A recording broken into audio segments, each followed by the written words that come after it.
الحمد للہ رب العالمین وبہ نستعین والصلاة والسلام علی رسولہ الکریم اما بعد اعوذ باللہ من الشیطان الرجیم بسم اللہ الرحمن الرحیم یا ایہا الذین آمنوا علیکم انفسکم لا يضركم من ضل اذا اهتديتم الى الله مرجعكم جميعا فينبئكم بما كنتم تعملون صدق اللہ العظیم۔ بزرگان محترم، عزیز ایمان والے بھائیوں، نوجوان دوستوں، جو ہم اور آپ جی رہے ہیں یہ زندگانی ہے کیا؟ یہ زندگی مختلف مراحل سے گزرتی ہے، کبھی خوشی کا ماحول ہے، کبھی غم کا ماحول ہے، کبھی خشکی ہے، کبھی نمی ہے، کبھی سردی ہے، کبھی گرمی ہے۔ ایک شخص زندگی کے مختلف حالات اور مختلف مرحلوں سے گزر کر اپنی زندگی کو تمام کرتا ہے۔ چنانچہ آپ دیکھیں، بچپن کا مرحلہ، پھر لڑکپن کا مرحلہ، پھر نوجوانی کا مرحلہ، پھر جوانی کا مرحلہ، پھر ادھیڑ عمر کا مرحلہ، اور پھر بڑھاپے کا مرحلہ۔ یوں انسان مختلف مراحل سے گزرتا ہے، اسٹیپ بائی اسٹیپ چلتا ہے، اور بالآخر وہ اپنی زندگی کو خیر بات کہتا ہے۔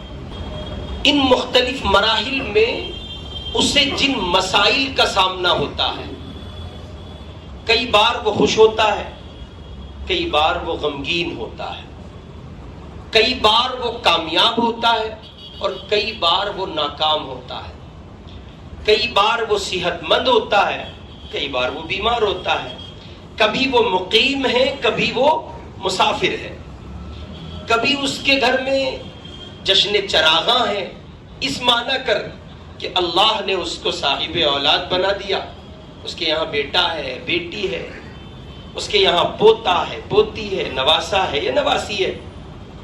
کبھی اس کا گھر مکمل ماتم کدا ہے اور حد درجے غم کا، ماتم کا، افسوس کا ایک ماحول دیکھنے کو ملتا ہے، اور اس کے پیچھے اس کا کوئی عزیز، اس کا کوئی اپنا، اس کا کوئی بہت قریبی یا باپ چل بسا ہے، یا ماں چل بسی ہے، یا بھائی چل بسا ہے۔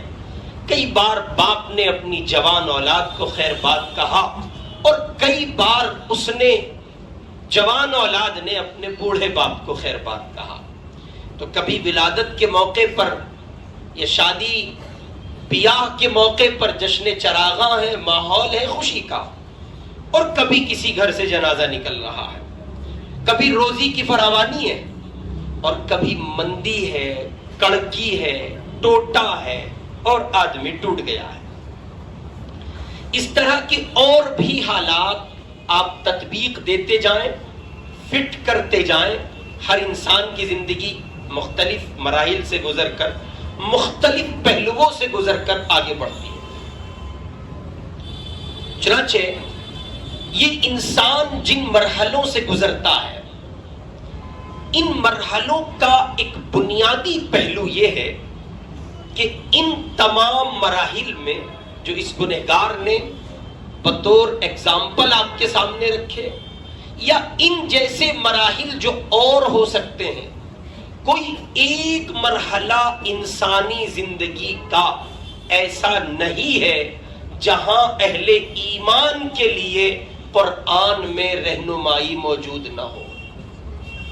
چنانچہ ادنا سے مبالغے اور ڈر کے بغیر یہ بات کہی جا سکتی ہے کہ انسان کی زندگی کے تمام تر مراحل میں قرآن مجید میں بہت خوبصورت، میرے الفاظ پر غور کریں، بہت خوبصورت، آسان اور فطری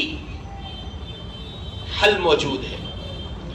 یعنی خوبصورت بہت ہے، پلس پوائنٹ یہ کہ آسان بہت ہے، اور مزید یہ کہ فطرت سے ہم آہنگی لیے ہوئے ہیں. اگر اللہ تعالیٰ ایسا کرتے کہ مسئلے کا حل تو دیتے لیکن انسانی فطرت سے ذرا ہٹ کر ہوتا, کیا وہ کرنا ہمارے لیے آسان ہوتا؟ اتنا مشکل ہو جاتا کہ ہماری زندگی باوجود تمام تر خوشیوں کے ایک کہیے کہ غم کا گھر ہو جاتی. اس لیے قرآن مجید میں فطری آسان خوبصورت گائیڈنس کے طور پر اللہ تعالیٰ نے تمام تر مراحل کا حل رکھا ہے. یہ الگ بات ہے کہ ہم اس سے استفادہ کم کرتے ہیں. چنانچہ استفادے کی کمیت کا عالم یہ ہے کہ مسلمانوں میں 95% اور دیوبندیوں میں, بریلویوں میں, یہ دو طبقوں کو خصوصاً ٹارگٹ کر رہا ہوں, دیوبندیوں میں اور بریلویوں میں 99% قرآن نہیں پڑھتے. قرآن ان سے کیا کہہ رہا ہے نہیں پڑھتے. اپنے شیخ کی زندگی کا ورق ٹٹول ڈالے گا, سطر پڑھے گا. شیخ کی سوانے فلاں حضرت کی سوانے, فلاں حضرت کی سوانے, فلاں حضرت کی سوانے, لیکن جو دستور حیات ہے, دستور زندگی ہے, جو نظام مصطفیٰ پر مشتمل ایک کتاب ہے, جو منشور ہے, دستور ہے, اللہ کی طرف سے عطا کیا گیا ہے, جو منزل من اللہ اہل اسلام کے لیے قرآن کی شکل میں اللہ کی سوغات ہے, اسے پڑھنے کی توفیق نہیں ہوتی ہے. قصے سنوا لو. چنانچہ ایسے بیانات لوگوں کو ہضم نہیں ہوتے جن بیانات میں خالص علمی گفتگو ہو رہی ہو. امت قبول نہیں کرتی. کوئی ایسا لاؤ جی جو راتوں رات آدمی حضرت جی بن گیا ہو. ہاں, تمہارے ابا جی کا راج چل رہا ہے, راتوں رات بن جائے گا آدمی. ایسے کچھ نہ کرو اور تمہیں حضرت جی ہونے کا سرٹیفکیٹ دے دیا جائے. چنانچہ قرآن پاک سے عدم وابستگی ہماری اس درجے ہے کہ ہم لوگ قرآن پاک کے دروس کو پڑھنا تو کجا سننا پسند نہیں کرتے. اس کی وجہ کیا ہوگی, کیوں ہے یہ تو سمجھیں آپ, لیکن اس کا جیتا جاتا ہے جاگتا ایگزامپل یہ ہے کہ ہمارے محلات, ہماری مسجدیں درس قرآن سے خالی ہیں. ہماری مساجد میں کہاں درس قرآن ہوتا ہے؟ بتائیں آپ کہاں ہوتا ہے؟ کیوں نہیں ہوتا؟ اس مسئلے پر بحث نہیں ہے. ہونا چاہیے, یہ مسئلہ زیر غور ہے. کیوں نہیں ہو پا رہا ہے؟ اس کی بہت سی وجوہات ہو سکتی ہیں. چنانچہ قرآن مجید سے عدم وابستگی کا نتیجہ یہ ہے کہ قرآن ہم سے کیا کہتا ہے, قرآن ہم سے کیا کہنا چاہتا ہے, قرآن براہ راست ہم سے مخاطب ہو کر کیا شے ہمیں دینا چاہتا ہے, اس طرف ہماری توجہ کبھی نہیں جاتی. اور جائے کیسے یہ تو ہمیں پتہ ہی نہیں. چنانچہ الحمد سے لے کے والناس تک رمضان میں پورا قرآن پڑھ لیا جاتا ہے اور سن لیا جاتا ہے.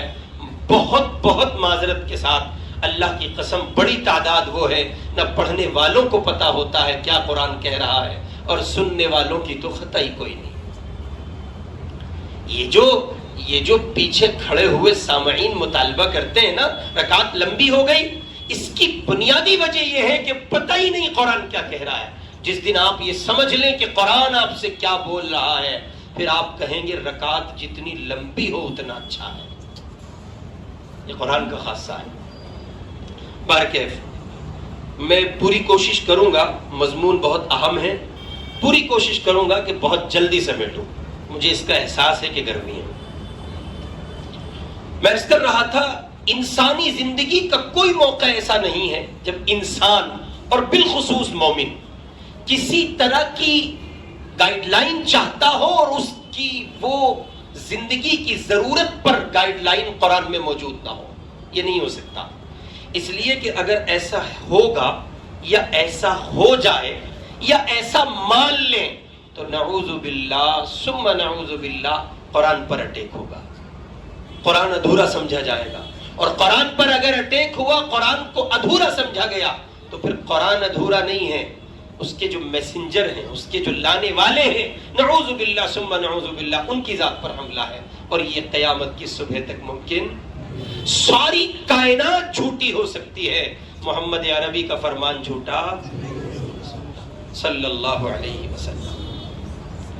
چنانچہ جیسے کسی ایک انسان، کسی ایک مومن کے لیے اس کی بنیادی انفرادی ضرورت کے وقت قرآن میں گائیڈ لائن موجود ہے اور قرآن ان کو گائیڈ کرتا ہے، رہنمائی دیتا ہے، ٹھیک اسی طرح اگر قوم آ جائے، ایک فرد کی جگہ افراد آ جائیں، ایک بندے کی جگہ، ایک مومن کی جگہ مومنین آ جائیں، اکٹھے ہو جائیں بہت سارے مومن، اور وہ سب مل کر مطالبہ کریں کہ ہم کسی مشکل گھڑی سے گزر رہے ہیں، تو اب ان کے لیے قرآن میں رہنمائی موجود ہے، ان کے لیے بھی قرآن میں رہنمائی موجود ہے۔ قرآن ہی وہ واحد کتاب ہے جو فرد سے لے کے افراد تک، مومن سے لے کے مومنین تک، مشرق سے لے کے مغرب تک، شمال سے لے کے جنوب تک، اپنوں سے لے کے اغیار تک، دوست سے لے کے دشمن تک، اور دادا سے لے کے نیچے کے رشتوں میں آپ جہاں جانا چاہیں جائیں، خاندانی مسائل ہوں، گھریلو مسائل ہوں، معاشرتی مسائل ہوں، اور جناب من آئینی مسائل ہوں یا مذہبی مسائل ہوں، تمام تر مسائل کا حل قرآن پیش کرتا ہے۔ یہ قرآن کا خاصہ ہے، اس لیے کہ یہ اللہ کی آخری کتاب ہے۔ ہم ہندوستان کے موجودہ حالات میں جن مراحل سے گزر رہے ہیں اس کی تصویریں مختلف ہیں۔ ایک تصویر ابھی 4 دن پہلے وائرل ہوتی ہے، تصویر دکھتی ہے ہمیں مظفر نگر ضلع سے، تھانہ ہے منصور پور، گاؤں ہے کھبا پور، یہ میرے گاؤں کے بالکل پڑوس کا گاؤں ہے، گاؤں ہے کھبا پور، اور وہاں ایک اسکول میں ایک مومن مسلم کلمہ گو گھر کا بچہ جس کے ساتھ حد درجے زیادتی کا ماحول روا رکھا گیا، اور قصور اس کے سوا کچھ نہیں تھا۔ وہ کہا کسی کہنے والے نے، اس دیش میں برسوں سے پریشان ہیں ہم لوگ، بس جرم ہے اتنا کہ مسلمان ہیں ہم، اس کے سوا کچھ نہیں۔ اس کے ساتھ جو کچھ ہوا وہ آپ کو بتانے کی ضرورت نہیں ہے، چونکہ ویڈیوز سامنے آ چکی ہیں، خود وہ ویڈیو جو مدعی کی حیثیت رکھتی ہے وہ بھی ہے، مسئلے کی حیثیت رکھتی ہے وہ بھی ہے، اور تصفیے کی بھی چیزیں ہمارے اور آپ کے سامنے ہیں۔ یہ ایک تصویر ہے جو ہمیں کئی ایک چیزیں دکھاتی ہے، درشاتی ہے، بتاتی ہے۔ اس ایک ویڈیو میں کئی ایک چیزیں، کئی ایک پیغام جو سراسر منفی ہیں، خالصتاً منفی ہیں، جو نگیٹیوٹی سے بھرے ہوئے ہیں، جس میں ایک کمیونٹی کو، ایک خاص طبقے کو ٹارگٹ کر کے یہ بتانے، یہ درشانے اور یہ سمجھانے اور دھمکانے کی کوشش کی گئی ہے کہ ہم یہاں تک پہنچ چکے ہیں، یہاں سے اوپر تک جا چکے ہیں، تمہاری نسلوں کا قلعہ کما کرنا ہے۔ یعنی اس تصویر کو دیکھ کر آپ طے کریں آپ ہندوستان میں کہاں کھڑے ہیں، پھر آپ کو یہ طے کرنا ہے کہ اس مرحلے پر قرآن کیا کہتا ہے، پھر یہ طے کرنا ہے کہ اس مرحلے پر قرآن جو کہہ رہا ہے اس پر عمل کتنا ہے۔ میں اور آپ وہاں کھڑے، پہنچے، تیار ہیں یا نہیں ہیں؟ اور اگر نہیں ہیں تو اسی عنوان کے تحت میں نے عنوان آج کی گفتگو کو دیا، اگر اب بھی نہ جاگے تو وہ آگے سوالیہ نشان ہے، اس کے بعد کی تصویریں پھر آپ دیکھ سکتے ہیں۔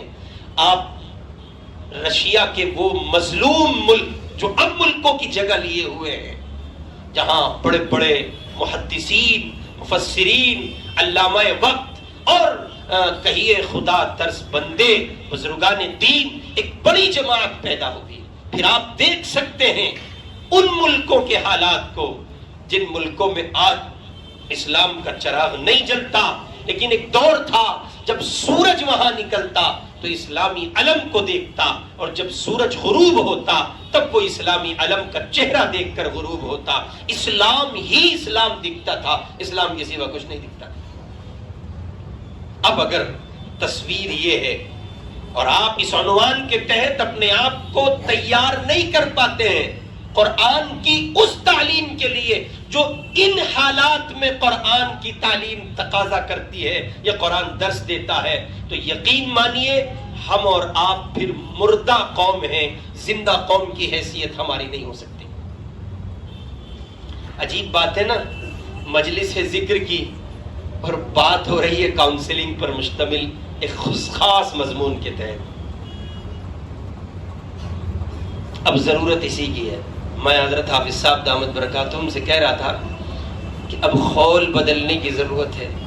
ٹیبلٹ وہی ہے، اللہ اللہ اللہ، ٹیبلٹ یہی ہے، اس لیے کہ ہمارے پاس کوئی نئی بات نہیں ہے، ہمارے پاس وہی ایک پرانی بات ہے جو 14 صدی پہلے غار ہرا کے ایک کونے سے اور کہیں ایک غار سے اللہ کا ایک بندہ جو محمد عربی صلی اللہ علیہ وسلم کی شکل میں آخری نبی کے طور پر معتکف ہیں، اور وہ وہاں سے نبوت کا تاج پہن کر نکلتے ہیں اور وہ اعلان کرتے ہیں اقرأ بسم ربک الذی خلق، اور پھر وہ کوہ صفا پر کھڑے ہو کے کہتے ہیں یا ایھا الناس قولوا لا الہ الا اللہ تفلحوا۔ ہمارے پاس وہی پرانی بات، وہی پرانا راگ، وہی پرانا گیت، وہی پرانا زمزمہ، وہی پرانا نغمہ اور وہی پرانی بات ہے، اس کے سوا کچھ نہیں۔ جو 14 صدی پہلے میرے محمد کہہ گئے تھے صلی اللہ علیہ وسلم، وہی بات ہے۔ کہہ دو لا الہ الا اللہ، کیا ہوگا،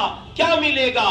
تفلحو، بسا لو لا الہ الا اللہ، کیا ہوگا؟ تفلحو، دل میں جگہ دے دو، آنکھ میں، نظر میں، خیال میں، جگر میں، فہم میں، بصیرت میں، بصارت میں، قوت فکر میں، فکر و عمل میں، ہر جگہ اس تصویر کے ساتھ گزرو، لا الہ الا اللہ، لا الہ الا اللہ، اس کے سوا کچھ ہے ہی نہیں۔ کیا ہوگا؟ تفلحو، تفلحو، تم کامیاب ہو جاؤ گے۔ وہ معزز تھے زمانے میں مسلمان ہو کر، تم خار ہوئے تاریخ قرآن ہو کر۔ کی محمد سے وفا تو نے تو ہم تیرے ہیں، یہ جہاں چیز ہے کیا لوح و قلم تیرے۔ بہرکیف وہ ایک تصویر ہے جس میں ایک بچے کو نامزد کیا جاتا ہے اور کہا جاتا ہے کہ آئیں اٹھ کر، چنانچہ اسکول میں اس کلاس میں پڑھنے والے تمام بچے، بالخصوص وہ بچے، اور بالخصوص ہی نہیں بلکہ یہی ہوگا، کسی مومن بچے نے، کسی مسلم بچے نے نہ ہاتھ اٹھایا ہوگا اور نہ اس سے ہاتھ اٹھوایا گیا ہوگا، اس لیے کہ وہ لیڈی جو ٹیچر کی شکل میں ایک ڈائن ہے، جو ایک استاذ کی شکل میں ایک لٹیری ہے، سنا یہ ہے کہ وہ پاؤں سے معذور ہے، ہم کہتے ہیں وہ پاؤں سے معذور نہیں، وہ دماغ سے معذور ہے، ہم کہتے ہیں وہ ذہن سے مفلوج ہے، وہ ہر درجے گری ہوئی خاتون ہے جو ایک استاذ کے منصب پر، معیار پر بیٹھ کر، ایک استاذ کے منصب پر رہ کر یہ بھول سکتی ہے کہ استاذ کے لیے بچہ یعنی اسٹوڈنٹ، طالب علم ہوتا ہے، صرف نظر اس کے کہ پھر وہ کس مذہب کا ہو۔ اور ایک طرف یہ تصویر تھی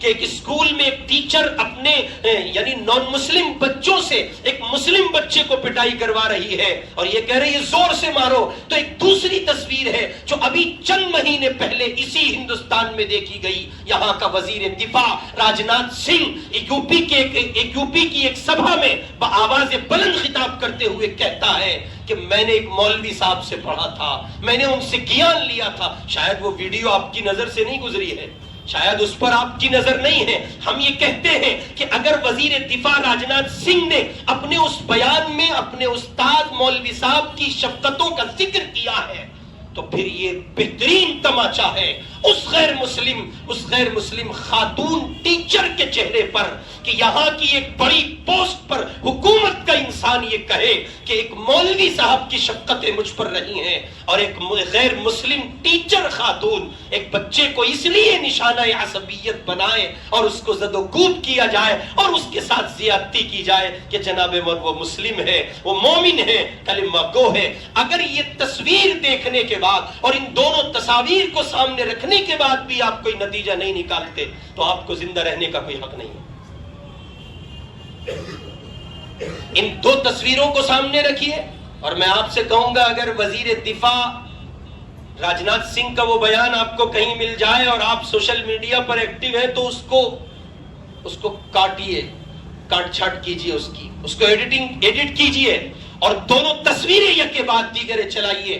ایک طرف یہ چلائیے اور دکھائیے اور سوشل میڈیا پر عام کیجئے، ایک طرف یہ دکھائیے کہ ایک مفلوج ذہنیت کی غیر مسلم بہن ٹیچر خاتون اتنا گندا کردار زندہ کرتی ہے، وہ بھی ایک ٹیچر ہے، وہ بھی ایک استاد ہے، وہ بھی ایک معلمہ ہے، وہ بھی ایک مربی ہے، اور ایک طرف وزیر دفاع راجناتھ سنگھ یہ بات کہتے ہیں ایک مولوی صاحب کی شفقتیں مجھ پر رہی ہیں تاکہ اس ملک میں بسنے والا وہ تمام تر طبقہ جو برادران وطن کے نام سے معروف ہے، ہندو ہیں، سکھ ہیں، عیسائی ہیں، دلت ہیں، آدیواسی ہیں، پارسی ہیں، فلاں ہیں، فلاں ہیں، فلاں ہیں، جہان بھر کی قومیں ہیں، جب وہ اس ایڈٹ شدہ تصویر کو دیکھیں اور ان ویڈیوز کو ملاحظہ کریں تو ان کو اندازہ ہو کہ اگر استاذی کا درس، شعور، سلیقہ، تدبر، فہم، استاد بننے کا سلیقہ اور ہنر اگر کہیں ملتا ہے تو یہ بھی اسلام ہی کی چھت کے تلے ہے، یہ کہیں اور نہیں مل سکتا۔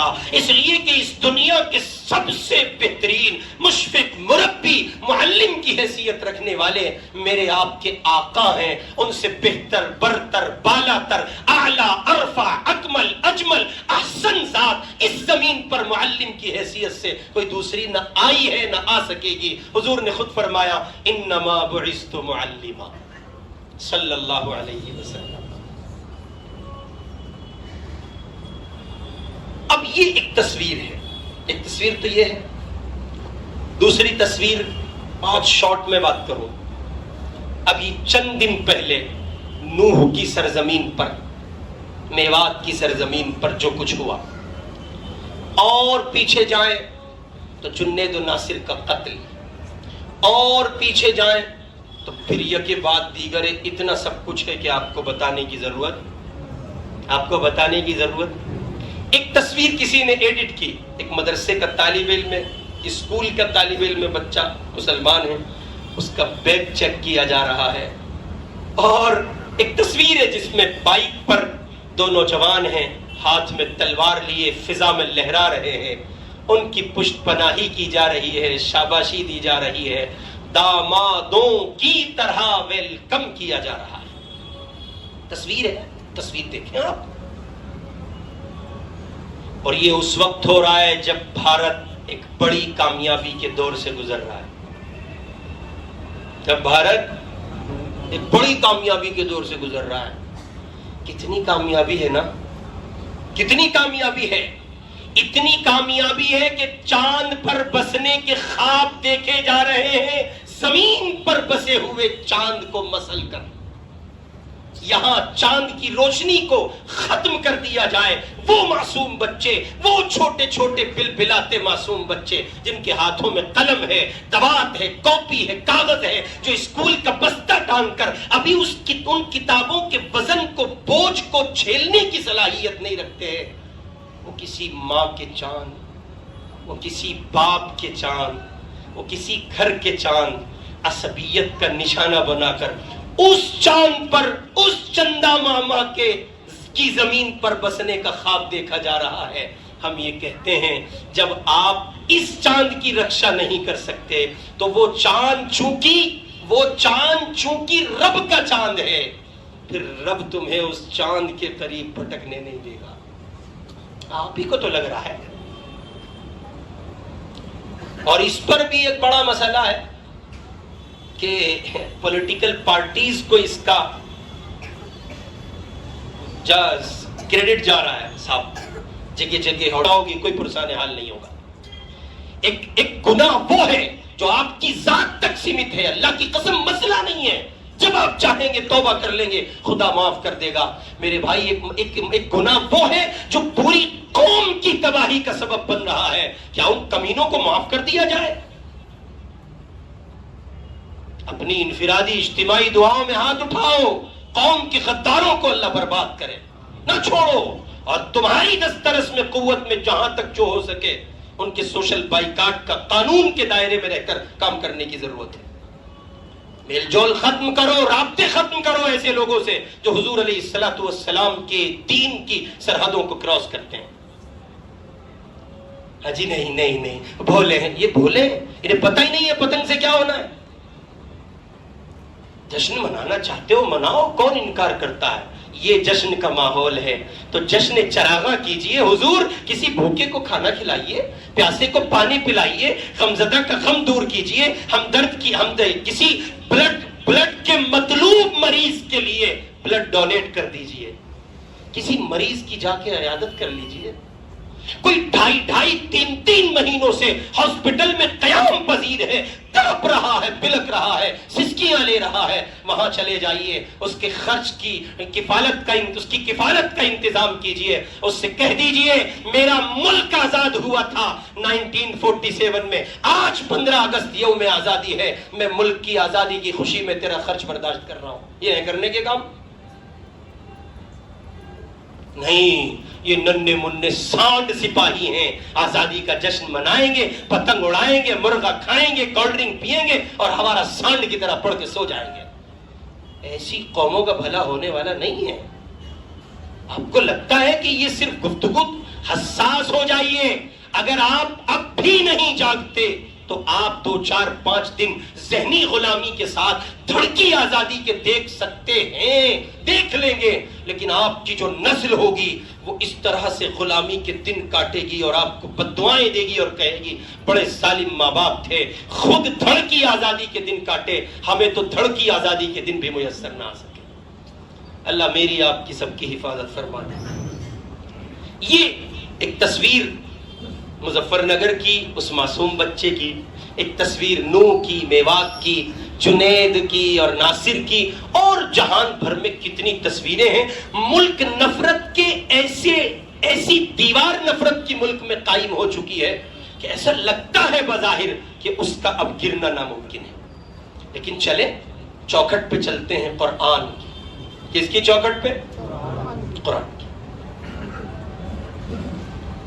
اور سنیں، میں جتنے سخت لہجے میں عرض کر رہا ہوں، اللہ کی قسم حالات عام نہیں ہیں، یہ عام حالات نہیں ہیں۔ یہ دنگے، یہ کنڈیشن اب پہلے جیسی نہیں ہے، سب کچھ بدل چکا ہے حضرت، بہت بہت بہت تباہ کن حالات ہیں۔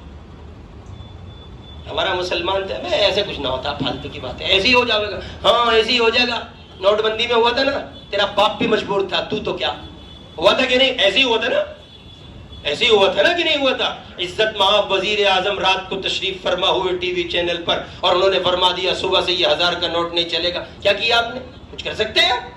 قانون ہے ملک کا، ضابطہ ہے ملک کا، موجودہ برسر اقتدار حکومت کے لوگ ایک نظام میں تبدیلی چاہتے ہیں، کر رہے ہیں، قانونی کر رہے ہیں، لیگلی کر رہے ہیں، کون روک سکتا ہے ان کو؟ اللہ کے بندو، عام حالات نہیں ہیں۔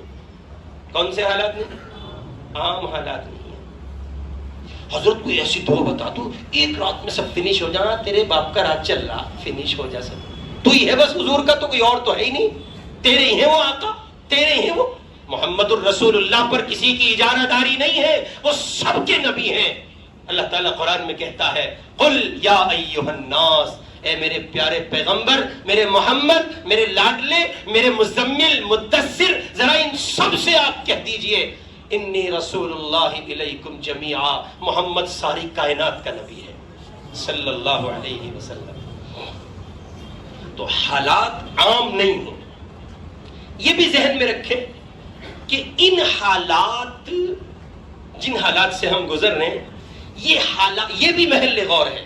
ہمیں یہ دیکھنا ہے کہ ان حالات میں خالی ہم ہیں یا ہم سے پہلے بھی گزر رہا ہے۔ قوم مسلم کو کن کن خطوں میں اس نوع کے مسائل کا سامنا رہا۔ چنانچہ میں ایک مثال دوں گا اور آگے بڑھوں گا۔ پوری قوم پر حالات، اس پر قومی فیصلہ اور پھر اس کا نتیجہ بہت بہت قریب سے، ہمارے آپ کے اتیت، ہمارے آپ کے ماضی قریب سے۔ قوم پر حالات، پھر قوم کا اس میں عمل، قومی فیصلہ اور نتیجہ۔ اس دور کے بڑے اللہ والے ہیں، بڑے بزرگ ہیں، عالم دین ہیں، ان کا نام ہے شیخ ذوالفقار احمد صاحب نقشبندی دامت برکاتہ۔ ان کی ایک کتاب ہے، ان کا سفر نامہ ہے، لاہور سے بخارا تا خاک سمرقند۔ کتاب کا نام لاہور سے، یہ ان کا سفر نامہ ہے، یعنی وہ لاہور سے چلے تو بخارا تک چلے، اور بخارا سے چلے تو پھر خاک سمرقند تک پہنچے۔ لاہور سے بخارا تا خاک سمرقند۔ حضرت پیر صاحب نے رشیا کے حالات 1992 میں جب انہوں نے وہاں کا دورہ کیا تو انہوں نے وہاں کے حالات کو بڑی تفصیل سے لکھا ہے، بہت مفصل لکھا ہے۔ ہمارے ہندوستان کے بہت بڑے عالم دین، بڑے باپ کا بڑا بیٹا،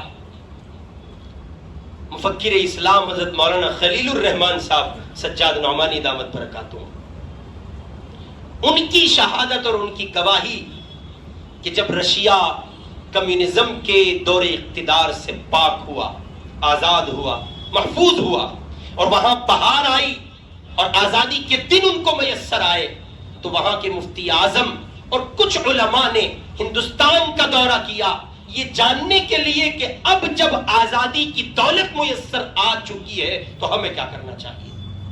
تو وہاں کے مفتی اعظم سے شیخ سجاد نعمانی دامت برکاتہم کی ملاقات ہوئی، ان کے کچھ اقتباسات، ملی جلی پیر اور مرید کی یہ گفتگو آپ کی خدمت میں یہ گنہگار رکھتا ہے، 3 جلی عناوین کے ساتھ۔ نمبر 1، قوم پر حالات، آپ بھی ایسے ہی شمار کر لیں جیسے میں کر رہا ہوں، قوم پر حالات۔ نمبر 2، قوم کا فیصلہ۔ نمبر 2، قوم کا فیصلہ۔ نمبر 3، اس پر قوم کو ملنے والا نتیجہ جو اللہ نے مرتب کیا۔ تو حالات تو بیان کرنے کی ضرورت نہیں، ہم پر حالات ہیں یہ تو سمجھ گئے۔ فیصلہ لینا ہے، کیا لینا ہے اس کی ایک جھلک کے ساتھ۔ کمیونزم کا 70 سالہ دور اقتدار رشیا پر، جن میں یہ چند ایک بڑے ملک تھے جن کو ہم اور آپ کہتے ہیں Turkestan, Kazakhstan, Uzbekistan, Tajikistan, Tashkent, Samarkand, یہ تمام خطے جہاں پیدا ہونے والی شخصیات میں بخاری ہے، مسلم ہیں، ترمذی ہیں اور سفیان ثوری ہیں، اور محدثین کی بڑی جماعت ہے جنہوں نے ان خطوں میں پاؤں پھیلائے ہیں۔ آپ اندازہ لگائیں زمین کے تقدس کا، آپ اندازہ لگائیں زمین کی برکت کا، آپ اندازہ لگائیں زمین کی حیثیت کا، جس مقام پر، جن مقامات پر اتنی بڑی شخصیات نے پاؤں پھیلائے ہوں اور اللہ نے ان سے وہ کام لیا ہو کہ بخاری اصح الکتب بعد کتاب اللہ کہا جاتا ہے، جہاں بخاری لکھی گئی ہو، جہاں بخاری پائے جاتے ہوں اور محدثین کا ایک بڑا سرمایہ جہاں دفن ہو، اس زمین پر حالات یہ کہ کمیونزم کا 70 سالہ دور اقتدار ہے۔ کتنے سالہ؟ 70 سالہ۔ حالات یہ کہ کمیونزم کے 70 سالہ دور اقتدار سے پہلے وہاں جو مسلمان بستا تھا، اس مسلمان کی اس ریڑھ کی ہڈی میں مرض پیدا ہوا جس ریڑھ کی ہڈی کو نوجوان یا جوان کہا جاتا ہے، اور ان جوانوں نے بے راہ روی اختیار کی، وہی فلمی انداز، وہی فلمی گانے، وہی ٹھمکے، وہی ارطغرل غازی پر راتوں رات لگ جانا، وہی پب جی، اس زمانے کا جو پب جی رہا ہو، سیم کنڈیشن ہے جو میری آپ کے قوم کے جوانوں کی ہے، وہ سب وہاں پایا گیا۔ نوجوان نسل نئی مغربی تہذیب سے آشنا ہوئی، دیوانی ہو گئی، فلمیں دیکھنے لگی، لہو و لعب، وہی زنا، وہی شراب، وہی ڈانس، وہی بیئر بار، وہی زنا کے اڈے، وہی فطرت سے لڑائی، وہی قرآن کی، سنت کی، شریعت کی، رب کی، محمد کی مخالفت، یہ سب کھلے سائبان اس آسمان کے نیچے چلتا رہا۔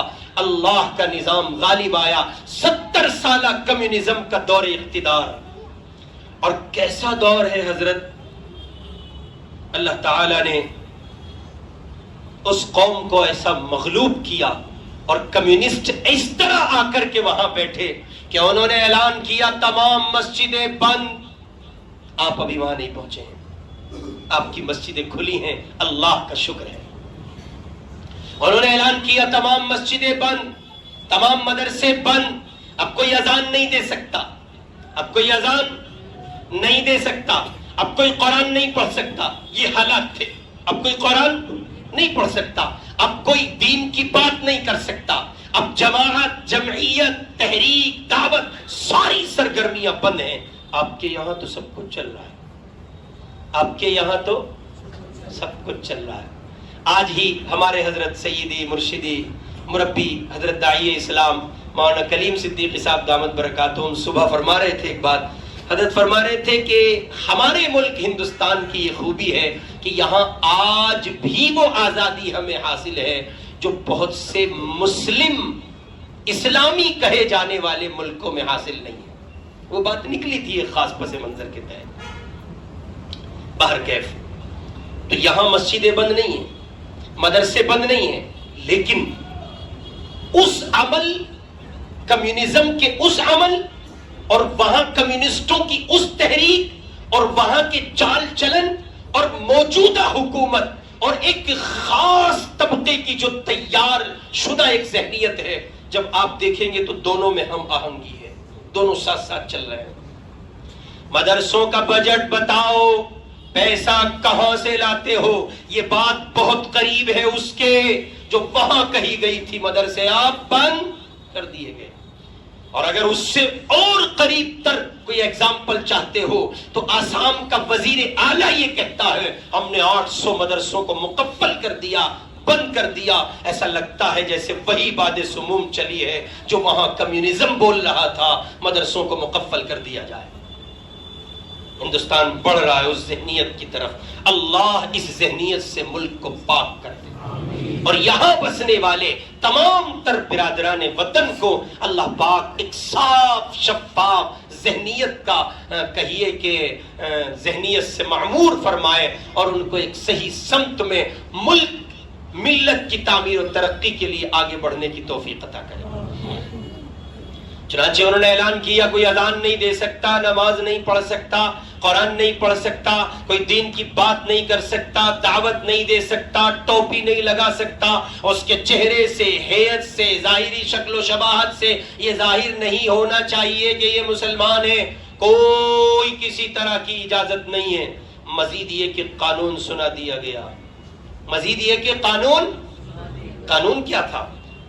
قانون یہ تھا جو اذان دیتا دکھا, جو قرآن پڑھتا سنتا دکھا, جس نے مسجد کا گیٹ کھولا, جس نے مدرسے کے دروازے کو اوپن کیا, اگر کوئی اسلامی تعلیمات لے کر آیا تو بات علل اعلان حکومت کے پلیٹ فارم سے کہی گئی اسے پکڑو, پکڑ کر سزا دو اور اس درجے سزا دو اس کو پھانسی تک لے جاؤ, نہ نام رہے نہ نشان رہے اور اس سوچ اور فکر کے لوگ باقی نہ رہے. یہ کہاں ہوا؟ یہ رشیا میں ہوا, کمیونزم کے دور اقتدار میں ہوا. اور یہ اقتدار کا زمانہ کتنا ہے؟ کتنا ہے؟ 70 سال ہے. یہ وہاں کے حالات تھے. میں نے دونوں احوال آپ کے سامنے رکھے. اپنے ملک میں کیا ہے, ان کے ملک میں اس خطے میں کیا تھا. اب قومی فیصلے پر آ جائیے. ظاہر ہے کہ ان کا جو قومی فیصلہ تھا وہ قرآن کی روشنی میں تھا, ان کا جو قومی فیصلہ تھا وہ حدیث کی روشنی میں تھا, سنت کی روشنی میں تھا, شریعت کی روشنی میں تھا, محمد کے متوالے دیوانے صحابہ کی زندگی کی روشنی میں تھا. اور گر گئے نا, بلال بھی تو گرا ہے, گر گئے نا, آل یاسر بھی گرے ہیں. تمہیں دیکھنے والا ایک عام انسان ہے, انہیں دیکھنے والی تو رحمت والی آنکھیں تھیں, وہ پھر بھی مستقیم تھے. ان کے بڑھ رہا ہے.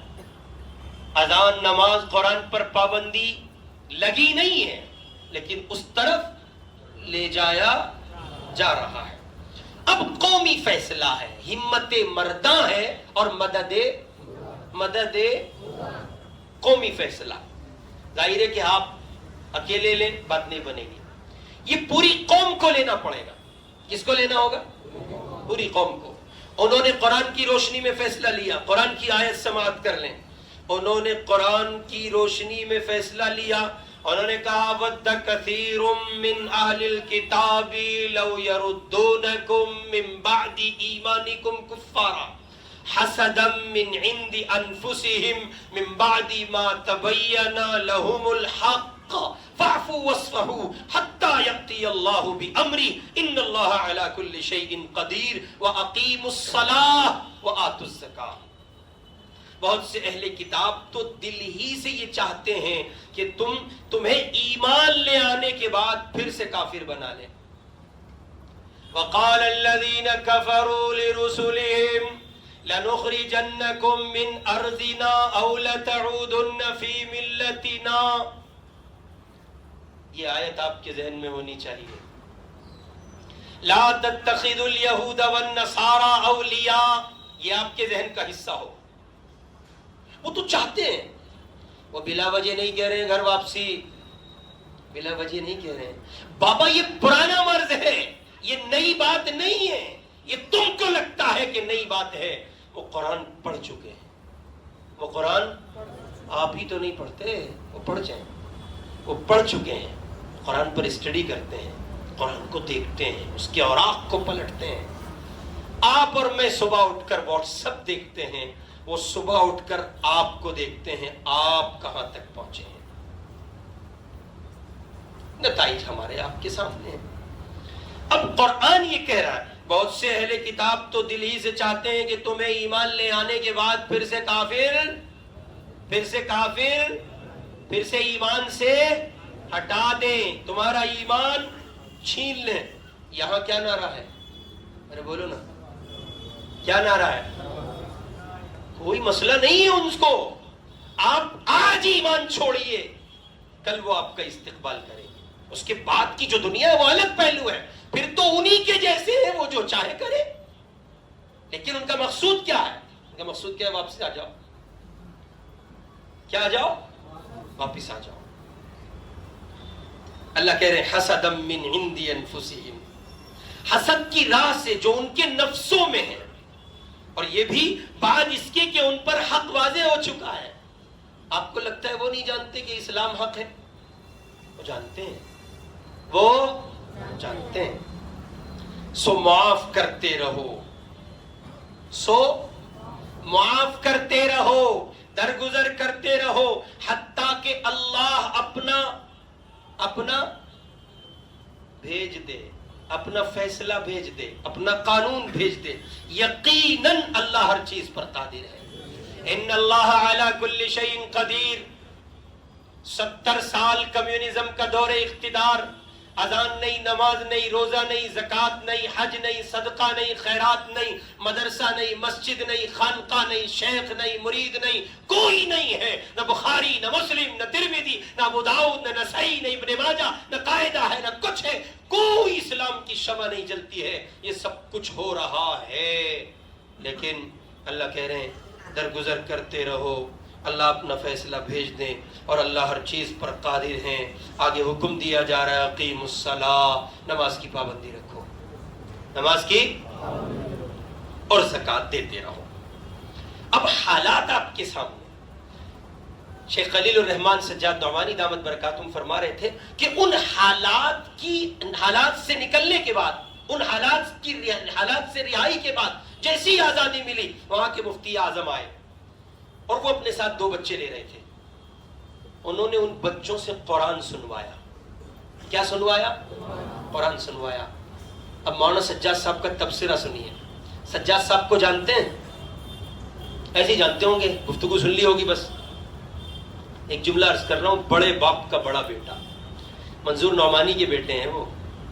اور منظور نعمانی رحمۃ اللہ علیہ کے لیے حضرت تھانوی رحمۃ اللہ علیہ نے دستور پاکستان بننے کے موقع پر یہ جملہ ارشاد فرمایا تھا، مولانا منظور نعمانی کی رائے تھانوی کی رائے تسلیم کی جائے.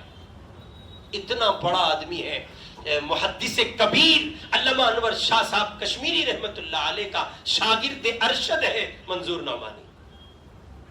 الفرقان کے ایڈیٹر علی میاں کے رفیق رحمہ اللہ تعالی علیہما.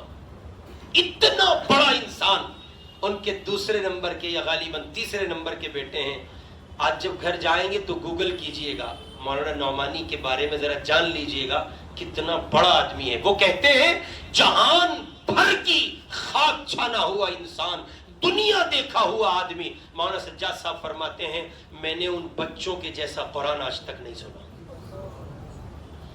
عجیب درد تھا, سوز تھا, ساز تھا, عجیب کیفیت بن رہی تھی ان کا قرآن سن کر. تو مفتی اعظم تاشقند کہتے ہیں مولانا سجاد صاحب سے کہ حضرت یہ تو ایک ہے, دو ہیں. یہ تو نمونے کے طور پر 2 بچے ہم نے پیش کیے ہیں. کہتے ہیں میں بہت احتیاط سے کہتا ہوں ان سے کہیں زیادہ اچھا قرآن پڑھنے والے تو آپ کو ہمارے ہر شہر میں مل جائیں گے, اور 1 نہیں 2 نہیں 50 100 کی مقدار میں مل جائیں گے. محتاط کہہ رہا ہوں اس سے زیادہ بھی مل سکتے ہیں.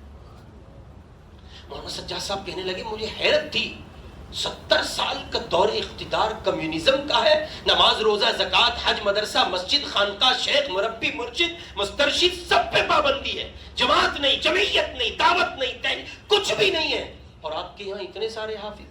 92 میں جب پیر صاحب نے دورہ کیا ہے تو پیر صاحب کہتے ہیں کہ ہمیں ایسے حفاظ ملے کہ ہم نے ان کے سامنے قرآن کھول کے رکھا تو وہ 1 سطر نہیں پڑھ سکے, اور قرآن کھولے بغیر جب ان سے قرآن سنا تو وہ پورا قرآن کے حافظ تھے. اس لیے کہ انہوں نے یہ کتابی شکل کا قرآن دیکھا ہی نہیں تھا, وہ تو سینہ بسینہ پڑھ رہے تھے. حالات تھے اور قوم کام کر رہی تھی. اب قوم کا فیصلہ, توجہ فرما لیں, کام کرنا ہے مجھے اور آپ کو, قوم کا فیصلہ. مفتی اعظم تاشقند کہتے ہیں کہ حضرت جب ہم نے یہ دیکھا کہ ہمارے 4 جانب دائرہ پورے طور پر تنگ کر دیا گیا اور زمین باوجود اپنی وسعت کے تنگ ہو گئی, اور ہمیں لگتا تھا کہ ہماری نسل پورے طور پر اسلام محروم نسل ہوگی, پھر ہم نے یہ طے کیا کہ ہمارے جو حفاظ تھے, علماء تھے, قراء تھے, ائمہ تھے, صلحاء تھے, انہوں نے مورچہ سنبھالا, میدان لیا, وہ آگے بڑھے. چنانچہ اس نوع کی مثالیں 1 نہیں 2 نہیں سینکڑوں پیر صاحب نے بھی لکھی ہیں, اور مفتی اعظم تاشقند نے حضرت نعمانی کو بتائی. کیا وہ کہتے ہیں کہ ٹیلر کی دکان کا بورڈ لگایا گیا اور فرنٹ پر کچھ شراب کی بوتلیں رکھی گئیں, اور اس دکان میں نیچے تہخانہ بنایا گیا, اور زمین اس دکان کے اندر سے اس تہخانے کا راستہ بنایا گیا. بظاہر ٹیلر کی دکان تھی, بظاہر بیئر بک رہی ہے, بظاہر شراب بک رہی ہے, اور کمیونزم کی چغت پولیس, ان کا محکمہ اور وہ اعلیٰ درجے کے پاگل احمد سمجھ رہے یہ شراب کی دکان ہے. اور اس تہخانے سے اس راستے سے اندر ایک ساتھ 50 بچے, ایک استاد محترم 6 مہینے کا راشن پانی کے ساتھ اندر پہنچے ہیں. بعض حفاظ کا, علماء کا یہ بیان ہے کہ ہم نے اپنے گھر میں رہتے ہوئے کئی مہینوں کے بعد اپنے گھر کا صحن دیکھا ہے, اندر محصور ہو گئے, اندر تہخانوں میں چلے گئے, اور اپنی نسل کو ہم نے بغیر کتاب کے قرآن پڑھایا. یہ کام تھا, کام.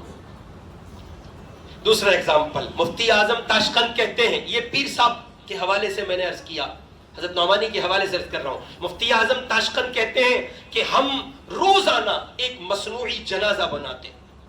مصنوعی جنازہ, حقیقت میں جنازہ نہیں ہوتا تھا, ایسی ڈمی بنائی جنازے کی, اور 10-20 لوگ لے کر کے چلے, ان کے ساتھ 10-20 بچے چلے, قبر کھودی, استاذ منڈیری پر بیٹھ گئے, وہ بچے اس قبر میں اتر گئے.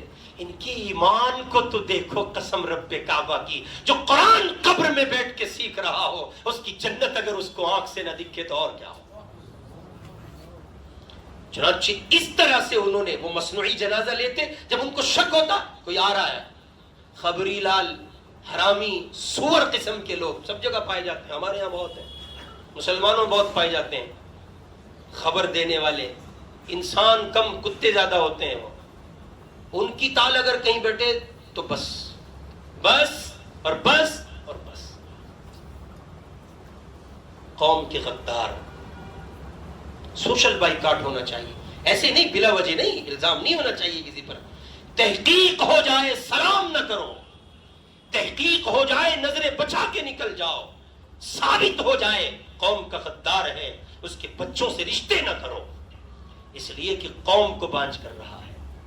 ایسے لوگوں کا بلا وجہ فوٹو کھینچا، ابا کی بڑی آڑ گاڑ ہے جی، بہت اچھی بات ہے پولیس میں ابا کی، ٹینشن مت لے، فرشتوں کی بہت اچھی بات ہے قبر میں، ٹھوکیں گے تجھے بھی، تیرے باپ کو بھی، تیرے باپ کے باپ کو بھی، خوش ہوئے پھرتے ہیں ظالم۔ کس قدر گری ہوئی بات ہے، ایک عیسائی کے ساتھ فوٹو کھنچوانے پر آپ سمجھتے ہیں ملک فتح کر چکے؟ مسلم قوم کا معیار کبھی یہ نہیں ہو سکتا۔ غرض یہ کہ جب کوئی آ جاتا، یہ بلا وجہ ان کمبختوں کا ذکر آ جاتا اور پورا مضمون کا بڑا ہو جاتا ہے۔ جب کوئی آ جاتا، کوئی دلال آ جاتا، تو مفتی اعظم تاشقند کہتے ہیں پھر ہم یہ کرتے کہ ہم ان بچوں کو باہر نکالتے اور ایسے جیسے اصال ثواب کرتے ہیں، دعا مانگتے ہیں، اس انداز پر کھڑے ہو جاتے۔ وہ ہمیں تعزیت کے دو بول کہتا، تسلی کے، وہ چلا جاتا، ہم پھر وہیں رک جاتے۔ ساری رات قبرستان میں کاٹ کر ہم اپنے بچوں کو حافظ قرآن بناتے تھے۔ اور حضرت جب یہ قربانیاں دی گئی نا تو نتیجہ کیا ہوا؟ نتیجہ یہ ہوا، حضرت پیر صاحب دامت برکاتہم اپنے اس سفر نامے میں لکھتے ہیں کہ ہمیں بلال ثانی سے ملوایا گیا۔ کس سے ملوایا گیا؟ دوسرا بلال۔ کون سا بلال؟ ارے بابا بلال ایک ہی تھا، محمد کا بلال صلی اللہ علیہ وسلم۔ کمال تھا بلال۔ اقبال کہتا ہے چمک اٹھا جو ستارہ تیرے مقدر کا، حبش سے اٹھا کے تجھ کو حجاز میں لایا، ہوئی اسی سے تیرے غمکدے کی آبادی، بلال تیری غلامی کے صدقے ہزار آزادی۔ بلال کو دیکھو، حضور کی وفات کے بعد مدینے میں نہیں رہ سکے، نا بلال کی ہمت سے باہر ہے، حضور کا چہرہ نہ دکھے اور وہ اپنی زبان سے کہے اشہد ان محمد رسول اللہ۔ نہیں جی نہیں، بلال نہیں کہہ سکتے، چھوڑ کے چلے گئے شام۔ ایک رات خواب میں مصطفیٰ آئے، تشریف لائے سرکار مدینہ والی جہان، حضور آئے، فرمایا بلال ایسی بھی کیا ناراضگی، ملاقات کو نہیں آتے؟ اللہ اکبر۔ راتوں رات سفر کیا، صبح مدینے پہنچے۔ مدینے میں کوہرام مچ گیا بلال کی اونٹنی دیکھ کر، بلال کا چہرہ دیکھ کر۔ عورتیں گھروں سے باہر نکل آئیں، بچے باہر آ گئے، عورتیں گود میں بچے لیے ہوئے ہیں اور مدینے میں ایک عجیب خوشی کا سما ہے۔ بلال آ گئے، حضور کے زمانے کی اذان سنیں گے۔ بلال حبشی آئے، اس وقت معاملہ اور سنگین ہو گیا جب گود میں ایک ماں کے لال نے یہ کہا امی بلال تو آ گئے، حضور کب آئیں گے؟ مدینے کا ماحول عجیب آنسوؤں کی دنیا میں سفر کر رہا ہے۔ اتنے میں شہزادے آ گئے، حضرات حسنین کریمین رضی اللہ تعالی عنہما، اور پھر شہزادے نے، حضور کے لال نے، فاطمہ کے جگر نے، جگر گوشہ بطول نے، سیدنا حسین رضی اللہ تعالی عنہ نے درخواست کی بلال نانا جان کے زمانے کی اذان سننی ہے۔ پورا مدینہ کہہ رہا تھا، بلال تیار نہ تھے۔ شہزادے نے کہا ہے تو وہ چونکہ اس چوکھٹ کے غلام ہیں، رہا نہیں گیا، اذان دینے کھڑے ہوئے۔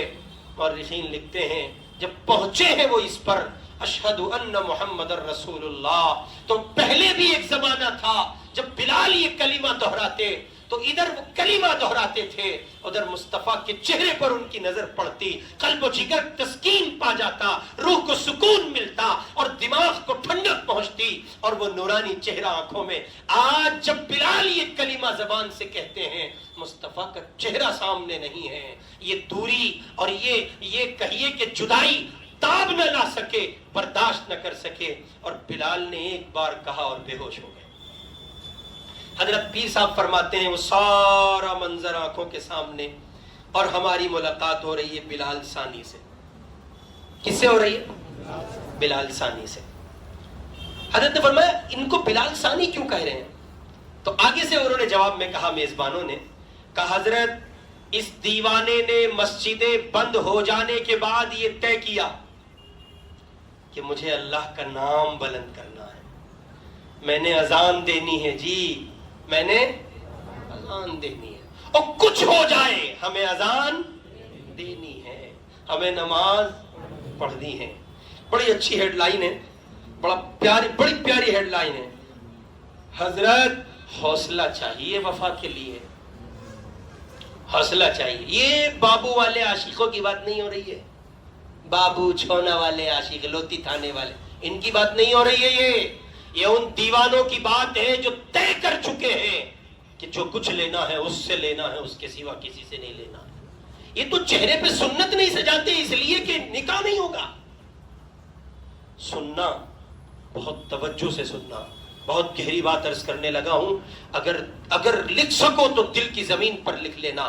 اگر آپ اس لیے داڑھی نہیں رکھتے، محمد کا چہرہ اس لیے نہیں بناتے کہ آپ کو بیوی اچھی نہیں ملے گی یا بیوی کیا کہے گی، تو اللہ کی قسم یہ ذہنی ارتداد ہے، یہ فکری ارتداد ہے۔ آپ مرتد ہو چکے ہیں اور آپ انڈائریکٹلی اعلان کر رہے ہیں آپ کو محمد کا چہرہ پسند نہیں ہے، ادھر اللہ اعلان کر رہا ہے جسے محمد پسند نہیں وہ ہمیں پسند نہیں۔ فیصلہ آپ کے ہاتھ میں۔ کوئی کہتا ہے جی حضرت داڑھی کیسے رہو، تیری مرضی، جو چاہے کرتا، پھر ہم نہیں کچھ کہہ رہے ہیں۔ اب تصویر صاف ہے، اب بلا وجہ تمہاری خوشامد کی جائے، بھئی داڑھی رکھ لو اتنا بڑا ثواب، نہیں مت رکھو، خود ٹکائی ہوگی اپنے آپ رکھو گے، تمہارا تو باپ بھی رکھے گا۔ کیسی باتیں کر رہے ہو حضرت، اللہ تعالیٰ حالات بدلتے ہیں، سب بدلتا ہے۔ ہم نے بڑے بڑوں کو دیکھا ہے، ایسوں کو دیکھا جن کے پاس نماز کی فرصت نہیں تھی، حضرت کیا کروں ایکچولی ٹائم نہیں ہے، تیری تو ایکچولی کی چھپکلی بناوے گا اللہ میاں، آجا ذرا، خدا ایسا قحط لایا، کاروبار چھین لیا، روڈ پہ آ گیا، صدر میں بیٹھتا تھا، اب صدروں کے چکر کاٹ رہا ہے، کام پہ رکھ لو، دکان دے دو، کیا ہوا، بیکاری بنا دیا خدا نے۔ حضرت وہ احکم الحاکمین ہے، سارے جہان میں اس کی حکومت ہے، دینا جانتا ہے، لینا بھی جانتا ہے۔ نماز کے لیے ٹائم نہیں، حضرت آنکھ نہیں کھلتی، 2 بجے سوے گا تو آنکھ کس کی کھلے گی، 3 بجے سو گے تو آنکھ کس کی کھلے گی، فجر پڑھتے موت آتی ہے، علماء کی صحبت اٹھاتے ہو، مشائخ سے بیعت ہوتے ہو، جماعتوں میں وقت لگاتے ہو، جمعیت کے کارکن ہو، سارے کام کرتے ہو، فجر نہیں پڑھتے۔ ایسے جوان قابل لعنت ہیں جو فجر نہیں پڑھتے، گھر کا بوڑھا باپ مسجد آتا ہے اور جوان پڑھ کے سوتا ہے۔ سوچو اس حال میں موت آ گئی تو کیا کرو گے، کھیل بنایا ہوا ہے۔ نوجوان مسجد میں نہیں ہے، حضرت جتنے ٹائم کی ملتی ہے نا، ملتی ہے، اگر خدا نے یہ سوچ لیا نا کہ ملتی کی روٹی دینی ہے تو پائی پائی کو لقمے کو ترسیں گے۔ طے کرو نماز نہیں چھوڑیں گے انشاءاللہ، انشاءاللہ آہستہ کہہ لو، پڑھ لینا بس، وہ کوئی ضروری نہیں ہے، یہ زور زار کا کوئی مسئلہ نہیں ہے۔ حضرت فرماتے ہیں پیر صاحب کہ وہ بلال اذان ثانی، اس بندے نے طے کیا مجھے اذان دینی ہے جی، یہ ماریں کوٹیں دفن کریں جو چاہیں کریں، چنانچہ اذان کا وقت ہوتا اور وہ کہتے اللہ اکبر اللہ اکبر، اذان دے رہے ہیں، پولیس پکڑتی، مارتی، کوٹتی، لاتے ہیں، گھوسے ہیں، ہتھیار ہیں، بندوق کی بٹے ہیں، پٹے ہیں۔ ایک بلال مکے کی زمین پہ پٹ کر احد احد کہہ رہا تھا، ایک بلال رشیا کی زمین پر پٹ کر احد احد کا لطف لے رہا تھا، بلال ثانی۔ شیخ فرماتے ہیں کہ پھر یوں ہوا کہ انہوں نے سنایا بلال نے کہ حضرت، اب تو وہ بوڑھے ہو چکے تھے، یہ ان کی جوانی کا قصہ تھا، کہتے ہیں کہ حضرت پھر یوں ہوا کہ جب وہ مارتے مارتے تھک گئے، حوصلہ چاہیے وفا کے لیے، حوصلہ چاہیے وفا کے لیے۔ یہاں تو مرید 5-4 تسبیح پڑھ کے کہتا ہے حضرت خلافت کا کچھ جگاڑ ہو سکے گا، مجھے بھی اپنے جیسا بنا لو۔ اور آج کل تو ایسے پٹ مرید گھوم رہے ہیں حافظ صاحب مارکیٹ میں، ان کا حال یہ، وہ پیر کا جاہو جلال دیکھتے ہیں تو وہ کہتے ہیں پر ڈائریکٹ خلیفہ ہی بنا دو، کہاں پیر بناؤ گے۔ عجیب عجیب خواب گھڑ کے لاتا ہے مرید، حضرت میں نے رات آپ کو دیکھا، تو ہمیں نہیں دیکھے گا تو کسی اور کو دیکھے گا، ہم تیرے ابا ہے روحانی، ہمیں نہیں دیکھے گا تو کسی دیکھے گا۔ بھئی پیر روحانی باپ ہوتا ہے، حضرت رات میں نے دیکھا، ایک مسجد ہے بہت بڑی، تو کوئی نئی بات نہیں، نکلو حضرت خوابوں کی دنیا سے نکلو۔ جسے اتنا خون کھولتا ہے قسم خدا کی جب یہ نوجوان آن کہتے ہیں حضرت میں نے خواب دیکھا ہے، کوئی مصیبت ہے، خواب دیکھا، خواب میں لگے پڑے، نکلو شرمندہ تعبیر کرو ان خوابوں کو جو آپ کے پیغمبر نے آپ کے لیے حسن ظن، محبت اور اپنی اپنے تئیں ایک محبت کا پیمانہ سجا کر آپ علیہ السلام نے کہا تھا حضرت صوبان سے، میرے بعد وہ لوگ آئیں گے صوبان جو مجھے اتنا چاہتے ہوں گے، اگر ان کی اولادوں کو بیچ کر وہ دیدار کرنا چاہیں تو مجھے ان سے امید ہے وہ اپنی اولاد کو میرے لیے بیچ ڈالیں گے۔ تو بلال کہتے ہیں کہ پھر وہ مارتے مارتے جب تھک گئے، ان کا حوصلہ ٹوٹ گیا، ادھر وفا کے سلسلے باقی تھے، حوصلہ چاہیے حضرت وفا کے لیے۔ تو اب انہوں نے کیا کیا؟ انہوں نے کہا یہ پاگل ہے، یہ پاگل ہے۔ ابھی تک یہ بندہ بلال تھا، احد کے زمزمے پر مزے لے رہا تھا، مکے کی وادی کی صدائیں سن رہا تھا، اور شام کی زمین پر دفن بلال سے گویا ملاقات کر رہا تھا، حضور کے عشق میں مزے لے رہا تھا۔ ابھی یہ اللہ کا بندہ، وہ کہا نا کسی نے، جفا جو عشق میں ہوتی ہے وہ جفا ہی نہیں، ستم نہ ہو تو محبت میں کچھ مزہ ہی نہیں۔ یہ محبت ہے محمد الرسول اللہ سے، اللہ سے، ان کے دین سے، یہ مزے لے رہا ہے، گویا ہر دن بلال حبشی سے ملاقات ہو رہی ہے۔ اب آج دوسرا سرٹیفکیٹ مل رہا ہے، کون سا مل رہا ہے؟ دوسرا۔ ان کو کہہ دیا گیا یہ پاگل ہیں، لے گئے مینٹل ہاسپٹل، ڈاکٹروں نے لکھ دیا بندہ پاگل۔ وہ بلال کہتے ہیں، بلال ثانی، کہ حضرت جس دن انہوں نے یہ لکھا نا کہ میں پاگل ہو گیا، اس دن تو پھر کمال ہوا۔ اب میں ایک جگہ اذان نہیں دیتا تھا، اب تو جیسے ہی اذان کا وقت ہوتا میں ہر اس مسجد کے سامنے جاتا اور میں کوشش کرتا اللہ کے ہر گھر پر پہنچ کر اذان دے سکوں۔ وہ پولیس والے کہتے، دیکھتے تو کہتے چھوڑو اس کو، کچھ مت کہو، پاگل ہے۔ ادھر وہ پاگل کہتے تھے، ادھر وہ اذان دیتا تھا، ادھر مدینے سے صدا آتی تھی، گویا محمد عربی کہہ رہے ہیں اکثروا ذکر اللہ حتی یقول انہو مجنون۔ جو اللہ کی محبت میں اتنا کثرت سے ذکر کرے، اتنا ذکر کرے، لوگ اسے خدا کی محبت میں پاگل کہنے لگے۔ ابھی تو بلال تھا، اب ایک دوسری سعادت ملی ہے، خدا کی محبت میں پاگل ہے۔ سنو جوانوں، ساری دنیا اٹھے گی، یہ قیامت میں اٹھے گا، رب کے حضور حاضر ہوگا۔ اللہ کہیں گے میرے اس لاڈلے کو دیکھ لو، میرے اس دیوانے کو دیکھ لو، محمد کے غلام کو دیکھ لو، ذرا دیکھو تو صحیح، اس نے 70 سالہ کمیونزم کے دور اقتدار میں پاگل پن کو قبول کیا، اور اس نے بندوق کی بٹوں کو قبول کیا، پٹوں کو قبول کیا، لات گھوسوں کو قبول کیا، میرا نام نہ چھوڑا۔ کہاں ہے میرے محمد صلی اللہ علیہ وسلم؟ حضور کی خدمت میں یہ دیوانہ پیش کی، یہ آپ کا عاشق ہے۔ ایک وہ بلال تھا، ایک یہ بلال ہے، اور بلال ہی بلال، اللہ اکبر۔ پھر جو انعامات کی بارش، اندازہ نہیں لگایا جا سکتا۔ وہ کہتے ہیں کہ حضرت پھر میں نے اذان دی، اذان دیتا رہا، اور بس میرا یہی کام تھا۔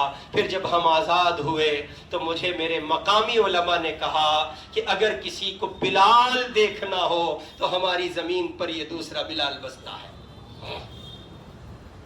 یہ حالات رہے۔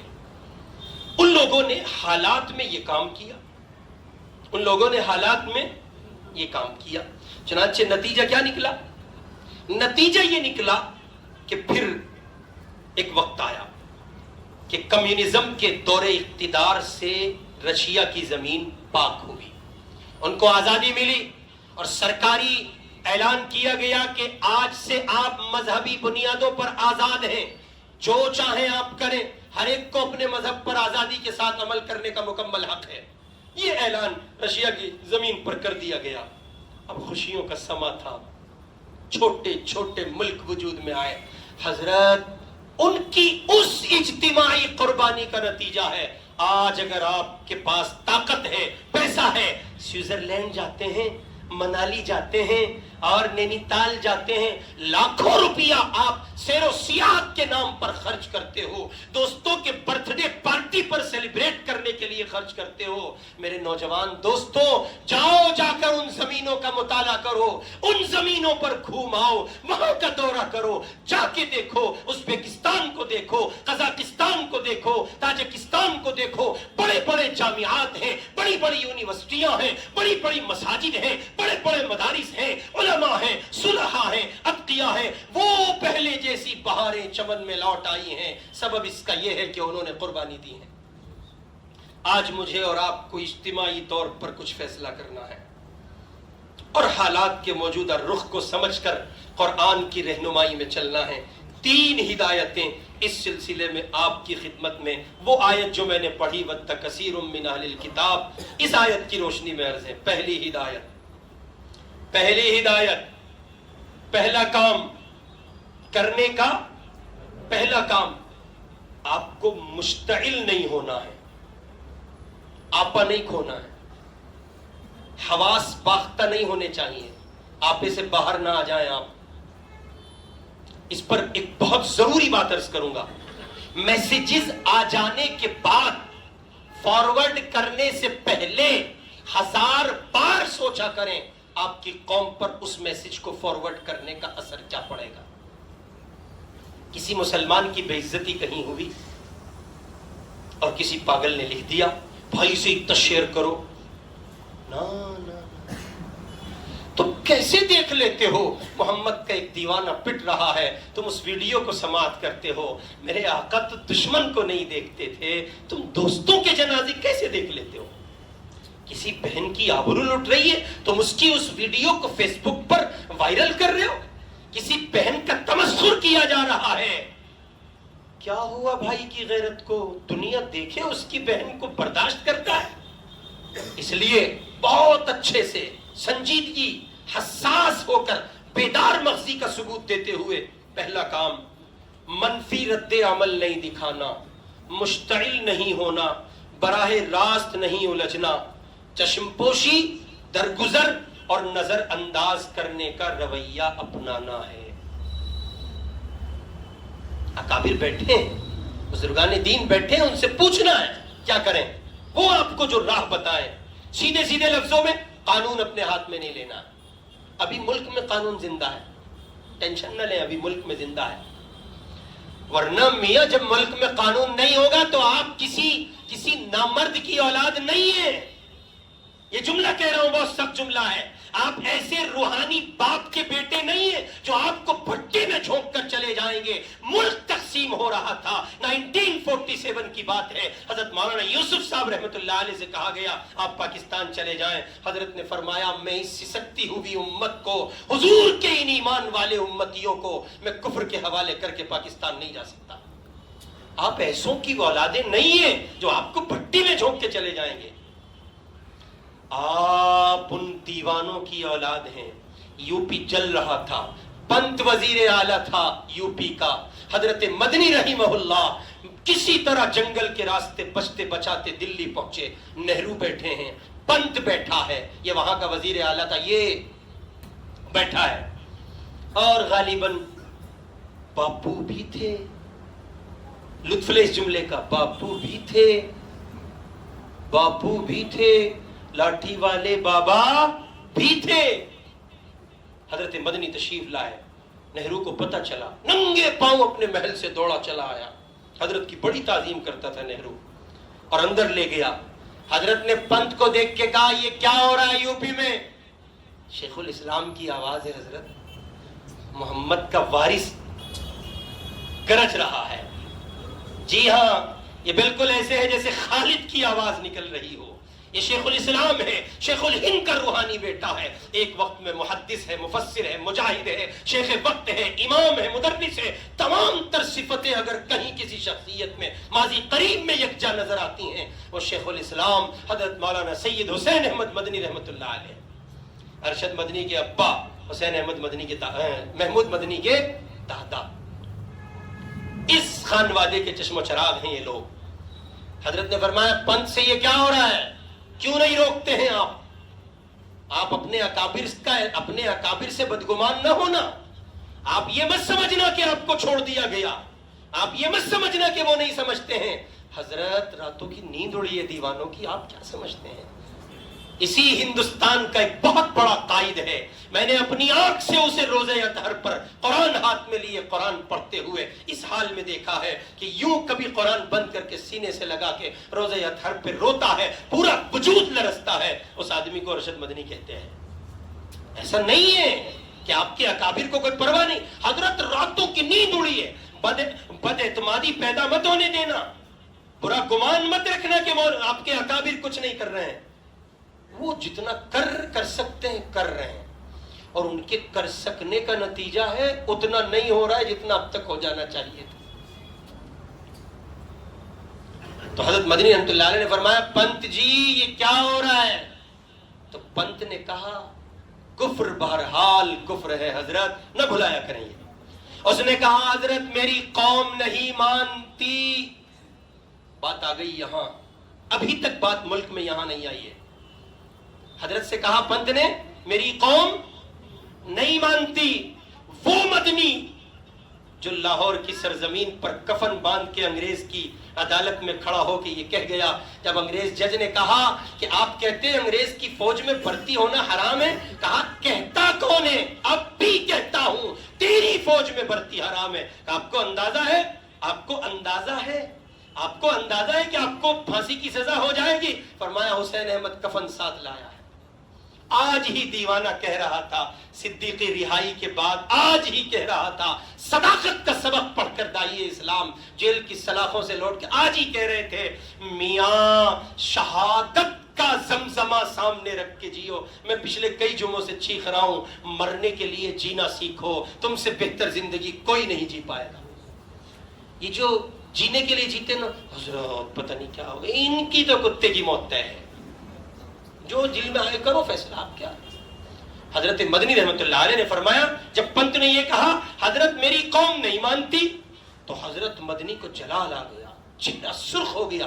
فرمایا تو کیا میں بھی اپنی قوم سے کچھ کہہ دوں؟ ہائے ہائے لطف لیں، جملے پر سبحان اللہ کہیں. حضرت نے فرمایا تو کیا میں بھی اپنی قوم سے کچھ کہہ دوں؟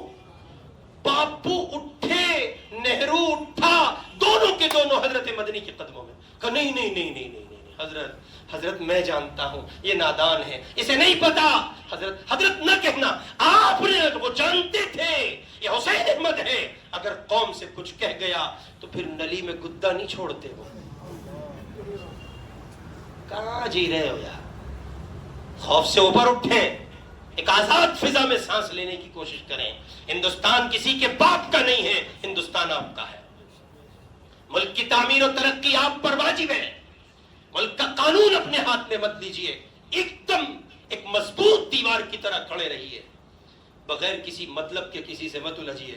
پہلی ہدایت مشتعل نہ ہو، آپے سے باہر نہ ہو، حواس باختہ نہ ہونے دیں، چشم پوشی سے کام لیں، درگزر کریں. ٹرین چلتی ہے کتے بھونکتے ہیں کہ نہیں بھونکتے؟ ٹرین رکتی ہے، رکی ہے، اجی بولو رکی ہے؟ نہیں رکی. آپ کو اخلاق کی ریل چلانی ہے، آپ کو پیار کی ریل چلانی ہے، آپ کو محبت کی ریل چلانی ہے، آپ کو انسانیت نوازی کی ریل چلانی ہے. اور اس پر جو کچھ کالے پیلے ہرے نیلے کتے بھونکتے ہیں حضرت بھونکنے دیجئے. ٹرین کا مقام بلند ہوتا ہے، وہ کتوں کے بھونکنے سے نہیں رکا کرتی. اس کا ایک مقام ہے، اسٹیشن ہے، وہ کچھ ہدایتیں لے کر کے چلی ہے، جہاں اس کو جانا ہے وہ جائے گی، وہ کتوں کے بھونکنے سے رکے گی. اور جب ٹرین یہ طے کر لے کہ اسے رکنا نہیں ہے تو کتے کہاں تک بھونکیں گے؟ ان کے بھونکنے کی ایک لمٹ ہوتی ہے. صبح فجر میں جو لوگ آتے ہیں ان کو اندازہ ہوگا کتا کتنا بھونک سکتا ہے. اندازہ ہے کہ نہیں ہے؟ میں صبح اپنے جائے قیام سے اپنے گھر سے یہاں تک آتا ہوں تو اندازہ ہے کون کتنی آگے جا سکتا ہے. ویسے آپ کو اندازہ ہو جائے گا کتے کہاں تک جائیں گے. وہ ایک لمٹ ہوتی ہے، اس سے زیادہ نہیں. اس لیے بہت زیادہ ٹینشن لینے کی ضرورت نہیں ہے. یہ ذہن میں رکھیں کہ قانون اپنے ہاتھ میں آپ نہیں لیں گے، کسی مظلوم کو نہیں ستائیں گے، کسی پر آپ مشتعل نہیں ہوں گے، کسی بے سہارا بے بس مجبور پر آپ وار نہیں کریں گے. نہیں نہیں نہیں، قطعاً نہیں. قانون ہاتھ میں لے لیں گے، چشم پوشی کریں گے، درگزر سے کام لیں گے، حسن اخلاق کا مظاہرہ کریں گے. دوسری ہدایت نماز اور اس کے متعلقات کے ذریعے اپنی تعلیم و تربیت اور اصلاح و کردار سازی پر توجہ بڑھائیں گے. یہ جو لفظ ہے نا اقیم الصلاۃ، شاہ ولی اللہ صاحب محدث دہلوی رحمۃ اللہ علیہ نے اقامت الصلاۃ کی جو تشریح کی ہے نا، اس کے مطابق اس کا مطلب صرف یہ نہیں ہے کہ تم نماز پڑھو یا تم اپنی نماز کو بہتر بناؤ یا مسجد والے اعمال میں داخل ہو جاؤ. نہیں، جیسے نماز میں آ کر یہ استحضار رہتا ہے رب کے حضور کھڑے ہو، یہ آپ کی پوری زندگی پر محیط ہو جائے. ہر پل، ہر گھڑی، ہر ساتھ آپ یہ سمجھ لیں کہ آپ رب کے سامنے کھڑے ہیں. یہ ہے اقامت صلاح. تیسری ہدایت ہے آتوا الزکاہ. تیسری ہدایت کیا ہے؟ آتوا الزکاہ. اس کا بھی ظاہری مطلب یہ کہ زکات دے دو، مدرسے کی پرچی کٹوا دو، یہی ہے؟ نہ نہ نہ نہ نہ. اس کا مطلب یہ ہے کہ آپ زکات ادا کریں اور ان تمام پہلوؤں پر آپ کی نظر رہے کہ جہاں جہاں قومی ورثہ، قومی اثاثہ، قومیت، قوم کے افراد آپ کے مال کے ذریعے زندہ ہو سکتے ہو، کسی بیٹی کا اسلام بچ سکتا ہو، کسی بیٹی کی آبرو بچ سکتی ہو، کسی بیٹے کی زندگی بچ سکتی ہو، کسی بھائی کو بیماری سے نجات مل سکتی ہو، کسی کو بلڈ مل سکتا ہو، سسکیوں کی تسلی کا سامان ہو سکتا ہو، ان تمام جگہوں پر اپنے مال کے دہانے کھول دو، ان کو اسٹرانگ کرو، مضبوط کرو. یہ 3 کام اگر آپ کر لیتے ہیں تو آپ یقین کریں کہ آج کے حالات کے مقابلے کے لیے قرآن ہم سے مطالبہ کر رہا ہے، کہہ رہا ہے مسجدوں سے، مسجد والوں سے، مسجد والے اعمال سے اپنا اور اپنے بچوں کا اور اپنے گھرانوں کا تعلق مضبوط کریں. پہلا کام مشتعل، آپا، حواس باختہ، مظلوم کو نہیں ستائیں گے، قانون ہاتھ میں، کسی پر بلا وجہ ظلم ہرگز ہرگز ہرگز کسی کو نہیں ستائیں گے.